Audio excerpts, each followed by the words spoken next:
Today we're looking at President John Adams. Hello, welcome to the Daily Bellringer. Please don't forget to subscribe and take a look at the questions down in the description. John Adams was the second president of the United States, serving from 1797 to 1801, and was a member of the Federalist Party. Adams was one of the most influential figures in American history, who played a crucial role in the founding and establishment of the United States. John Adams was born October 30th, 1735, in Braintree, Massachusetts, the oldest of three children born to John Adams Sr. and Susanna Boylston. His father was a farmer and a deacon in the local church, while his mother came from a well-respected family. Although Adams would eventually be regarded as one of the great intellectual minds of the era, at first he was reluctant to go to school and wanted to become a farmer. However, his father insisted that he continued in his studies.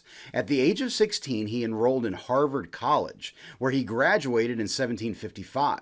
His father believed John would become a minister, but a few years later, he returned to Harvard to get his law degree. By the early 1760s, he began to establish a successful legal practice in Boston. Around this same time, John met and fell in love with Abigail Smith. The two were married on October 25th, 1764. Their marriage was a true partnership, and Abigail played a significant role in Adams' life and career, being his #1 advisor and instrumental in the founding of the nation. Together they had 6 children, including John Quincy Adams, who would later become the 6th President of the United States. Adams' legal career brought him into the middle of the growing tensions between the American colonies and Great Britain. Adams became known for his extensive understanding of British law, and many in Boston came to him for advice as the British imposed new laws and taxes. He became a vocal critic of British policies, particularly those that he felt infringed on the rights of the colonists. In 1765, Adams wrote essays against the Stamp Act, which imposed taxes on printed materials in the colonies. His writings helped to rally public opinion against the act, which was eventually repealed or canceled. Surprisingly, when the Boston Massacre took place in 1770, Adams defended the British soldiers in court against murder charges. Although he was an ardent patriot, he believed strongly in the right to a fair trial. As tensions continued to grow, Adams grew in prominence as a leading voice against British taxation.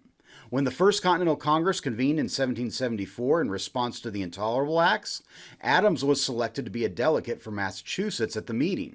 When the Second Continental Congress convened in 1775, Adams again attended, where he became a leading advocate for independence.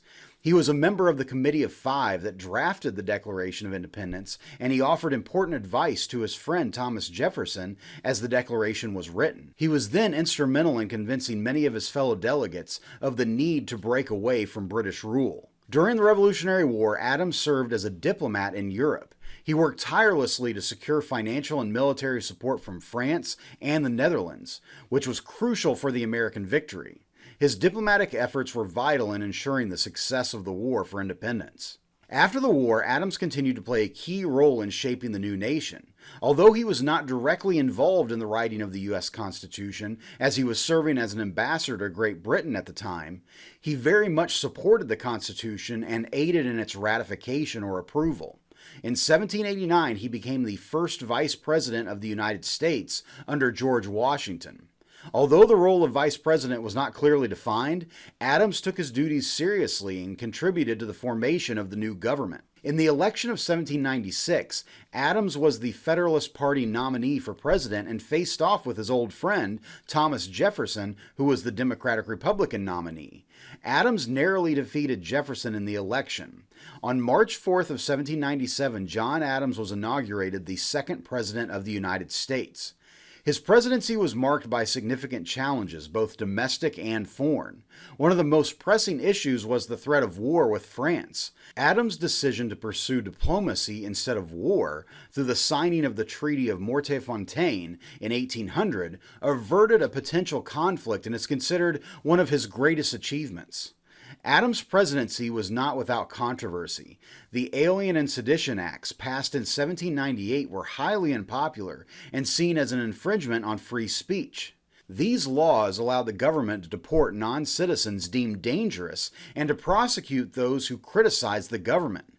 The acts were widely criticized and contributed to Adams' defeat in 1800 in the presidential election to Thomas Jefferson. Adams retired to his farm in Quincy, Massachusetts, where he remained active in politics and continued to write extensively. John Adams died on July 4, 1826, at the age of 90, on the 50th anniversary of the approval of the Declaration of Independence. So with that, hopefully you learned something, and thanks for watching.